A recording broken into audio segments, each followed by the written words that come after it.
오르간과 우구이스. 도쿄에서 내추럴 와인을 즐기신다면 한 번쯤 들어보셨을 이름이죠. 두 비스트로를 만든 콘도 마코토 셰프님은 일본 내추럴 와인 씬을 이끄는 인물 중에 하나로 불립니다. 오늘 소개드릴 곳은 마코토 셰프님의 손길이 들어간 레스토랑 오르비입니다. 아자부다이 힐즈 타워 프라다 3층에 위치하고 있어 쇼핑을 즐기시거나 보도리스 전시를 보고 오셔도 좋고 도쿄타워 야경을 즐기신 뒤 저녁을 드시러 오시기 좋은 위치에 있습니다.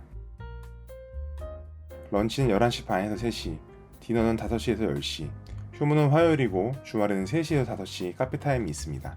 런던에서 시작한 인테리어 편집샵인 더 콜란샵에서 준비한 곳답게 공간 자체도 눈에 띄게 완성도가 있습니다.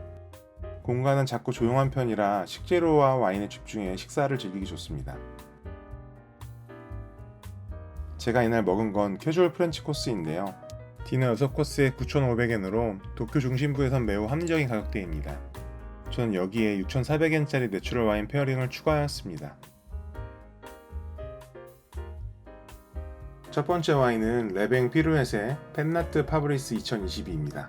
알자스 내추럴 와인 생산 연합인 레뱅 피루엣 소속의 페브릭스 웨슬러가 만든 펜낫으로 실바노, 리슬링, 머스켓을 블렌딩해 직접 압착, 8개월 리숙성 후 무허가로 병입하였습니다. 버블이 부드럽고 시트러스와 꽃향이 가볍게 올라오며 깔끔한 산미와 피니쉬가 인상적이었습니다.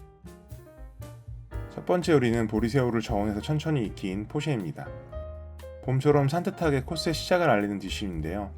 부드럽게 천천히 익힌 요리라 살살 녹는 새우의 식감을 기대했는데 탱글탱글한 새우살과 치즈, 아스파라거스의 조합이 매력적이었습니다.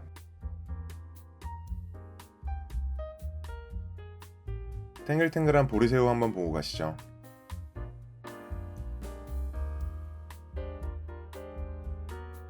전체적으로 느끼하지 않고 산뜻한 새우의 단맛이 앞에 나오는 요리인데요. 펜낫의 산미와 질감이 새우의 단맛을 끌어올리면서 훌륭한 페어링을 보여줍니다. 오르비의 빵은 조금 특별합니다. 도쿄 내리마 에코다에 위치한 유명 베이커리인 팔러 에코다 빵을 사용합니다. 팔러 에코다는 빵과 함께 와인도 유명하니 한번 방문해 보시면 좋을 것 같네요.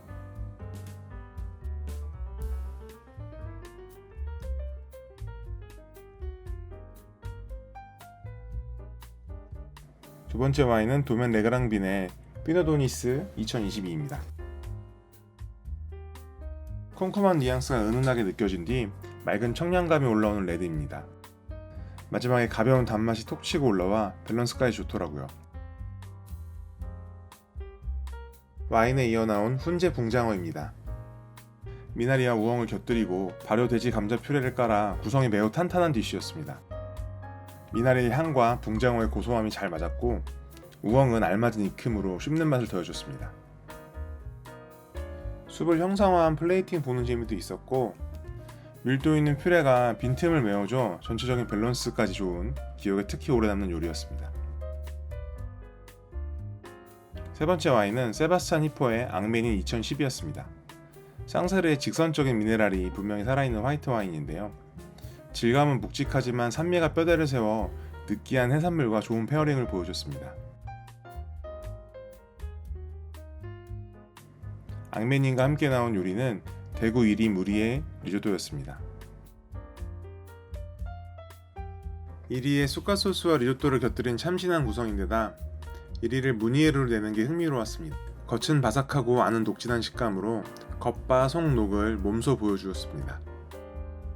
쑥갓 퓨레의 산뜻한 쌉싸름이 느끼함을 잡아주고 해산물 육수로 졸인 리조또는 적당한 염도와 감칠맛으로 입안 가득 풍성함을 선사해 주었습니다.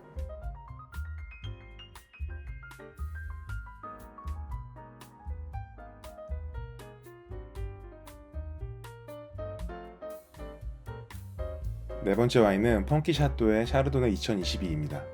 나가노 현의 오미무라 포도로 500리터 통에서 11개월 숙성한 와인입니다.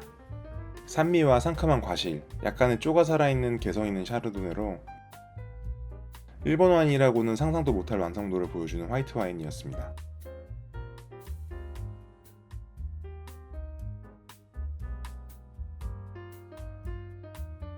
다음 음식은 전복과 가리비 무스 파이입니다. 시금치와 화이트 와인 소스를 곁들여 나왔는데요. 겉의 빵은 바삭하고 안에는 부드러운 가리비 무스와 쫄깃한 전복이 함께 씹혀서 입안에서 매우 다채로운 식감을 보여줍니다. 전복과 가리비, 그리고 샤도네이가 주는 미네랄이 교차되면서 왜 페어링에 이 샤도가 쓰였는지 이해가 되더라고요. 화이트와인 소스와 가리비를 함께 먹으면 고급 클램 차우더 느낌도 나는데요. 살짝 느끼해질 쯤에 시금치 한 입 먹어주면 입안이 깔끔히 정리됩니다.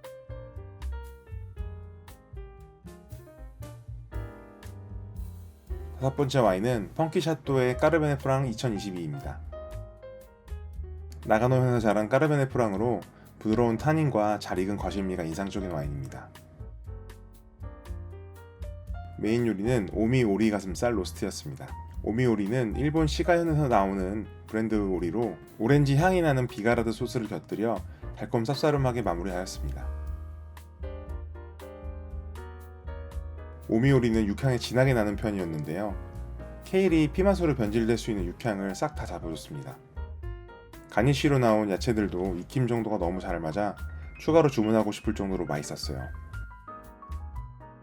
일본에서 카모 요리도 별미로 꼭 한번 드셔보시는 걸 추천드립니다. 마지막은 페어링은 아니고 디저트 구성 중 하나인 보르데가스 토로 알바라돈 PX입니다. 스페인 페드로 히메르스로 만든 쉐리로 농밀하지만 무겁지 않은 구조감을 보여주는 스위트 와인입니다. 여기에 바삭한 튀일과 아이스크림이 곁들여 나왔는데요. 이런 거 보면 참을 수 없죠. 아이스크림과 쉐리의 조합은 역시나 무적이네요. 디저트를 마지막으로 오르비에서의 식사가 마무리되었습니다. 오르비는 코스 내내 와인 페어링의 의도가 잘 느껴졌고 플레이팅과 식재료 조합에서 작지만 많은 영감을 받아 너무 만족스러웠습니다. 내추럴 와인 페어링을 잘하는 레스토랑을 찾으시는데 시간까지 없으시다면 오르비를 꼭 기억하셨다가 놓치지 말고 방문하시기 바랍니다. 오늘의 영상은 여기까지입니다. 시청해주셔서 감사합니다.